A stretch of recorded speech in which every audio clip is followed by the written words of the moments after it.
Good morning, good afternoon, good evening friends. Kevin sir back from personal tutor. Standard 7th history playlist आप लोग देख रहे हैं। Chapter का नाम है 18th century political formations. Topic जो आज हम डिस्कस करने वाले हैं that is old Mughal provinces, इसके अंतर्गत हैदराबाद। अब आज के डेट में तो साइबराबाद काफ़ी फेमस जगह है। लेट्स टॉक अबाउट निज़ामुल मुल्क आसफ जाह, एक नाम जिसे आज की डेट में फाउंडर ऑफ हैदराबाद स्टेट के नाम से भी जाना जाता है। ये वैसे तो मुगल सल्तनत के अंडर आते थे। मुगल एम्परर फारूक सियार के एडमिनिस्ट्रेशन के अंडर इनको हैदराबाद की जागीर दी गई थी।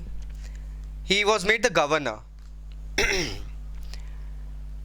Initially, he was made the governor of Awadh, then later on shifted to Deccan. वहाँ का टोटल पॉलिटिकल और फाइनेंशियल एडमिनिस्ट्रेशन इनके अंडर में आता था। एक राजनीतिक उठापटक, जब कहते ना किंग गेट्स वीकेंड, तो नीचे जो गवर्नर्स वगैरह रहते they get a solid chance to become the king themselves of their areas. यही चीज यहां हुई। एक पॉलिटिकल अनरेस्ट चल रही थी, नोबिलिटी के अंदर कांस्टेंट फाइट चलती रहती थी that who will be the chief. इसी चीज का फायदा उठा के कुछ उधेड़ बुन करके ही becomes the actual ruler of Hyderabad. North India से अपनी टीम, स्किल्ड वॉरियर्स की, एडमिनिस्ट्रेटर्स की टीम लाके यहां पर उनको मनसबदार बना के, उनको जागीरें दे दे के ये खुद हैदराबाद के निज़ाम बन गए। दिल्ली में बैठे बादशाह जिनका नाम था फारूक सियार, ये तो सिर्फ एक मूक दर्शक बन गए थे। He often simply complied with the decisions that were already taken by the निज़ाम।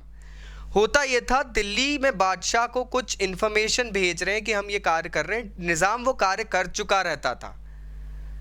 तो निज़ाम ऑलरेडी इतना पावरफुल हो गया था कि वो दिल्ली में बादशाह को कुछ समझ नहीं रहे थे। लेकिन निज़ाम की तकलीफ यहाँ पे शुरू होती है।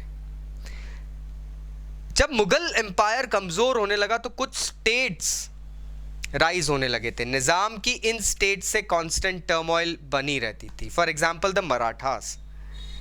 निज़ाम और मराठों की कभी पैठ नहीं जम पाई। उसी तरीके से ईस्ट में तेलुगु नायक, इन लोगों से इनके कांस्टेंट टर्मोइल्स चलते थे।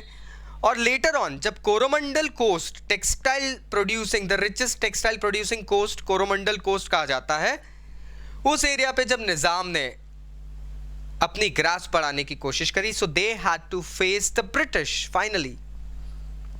सो in spite of being the Nizam of Hyderabad, in spite of being the wealthiest person, he still had a few speed breakers. Thank you for attending this session, my friends. This is Kevin sir signing off. Take care. I'll see you again. Bye bye.